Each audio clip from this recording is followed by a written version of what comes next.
মালদা বুলবুলচন্ডী আর N রায় গ্রামীণ হাসপাতালের female ward সংলগ্ন নোংরা ফেলার স্থানে সাফাই করতে গিয়ে বিশাল আকৃতির সাপ দেখতে পেয়ে আতঙ্কিত হয়ে পড়েন এক সাফাই কর্মী। জানা গেছে, ফিমেল ওয়ার্ডের পাশে নোংরা পরিষ্কার করার সময় সাফার কর্মীর নজরে আসে একটি বিশাল আকৃতির সাপ। সাপটি দেখতে পেয়ে তিনি আতঙ্কিত হয়ে বিষয়টি হাসপাতাল কর্তৃপক্ষকে জানান।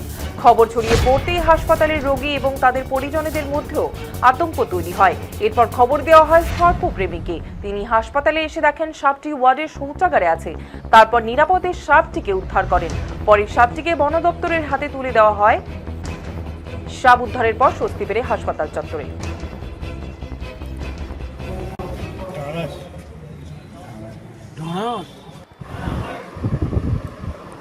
বিশেষ সূত্রে জানতে পারি, গতকাল বিকেলে বুলবুলচন্ডী আর এন রায় রুরাল হসপিটালের পেছনেই ওয়ার্ডরুমের পেছনে যেখানে নির্দিষ্ট জায়গায় নোংরা ফেলা হয়, সেখানে একটি বড় আকারের বিশাল সাপ বেরিয়েছে। সেই সাপ দেখার পরেই বিএমএস সাহেব সর্পপ্রেমীকে ডাকেন এবং সেটিকে উদ্ধার করার চেষ্টা করেন। সেই সময়ই দেখা যায় যে সেটি বাথরুমের টয়লেটের পেছন দিয়ে ওয়ার্ডের ভেতরে ঢুকে যায়।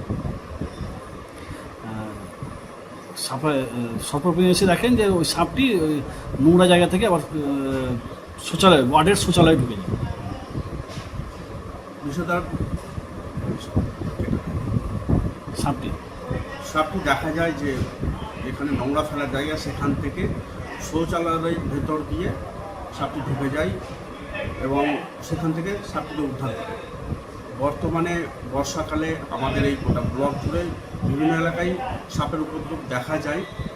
সাপ ঢুকতে পারে, সেটা স্বাভাবিক, কিন্তু পরিষ্কার পরিচ্ছন্নতা রাখা অবশ্যই দরকার।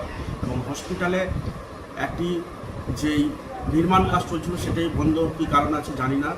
গোটা প্রাচীর দিয়ে পুরো হসপিটালে এরিয়া ঘিরে দেওয়ার কথা, এখনও ঘেরার কাজ সম্পূর্ণ হয়নি এবং বিভিন্ন এলাকার সাইড দিয়ে প্রচণ্ড নোংরা থাকার কারণে হয়তো এই সাপটিকে এভাবে করে সাপের উপদ্রব দেখা দিয়েছে।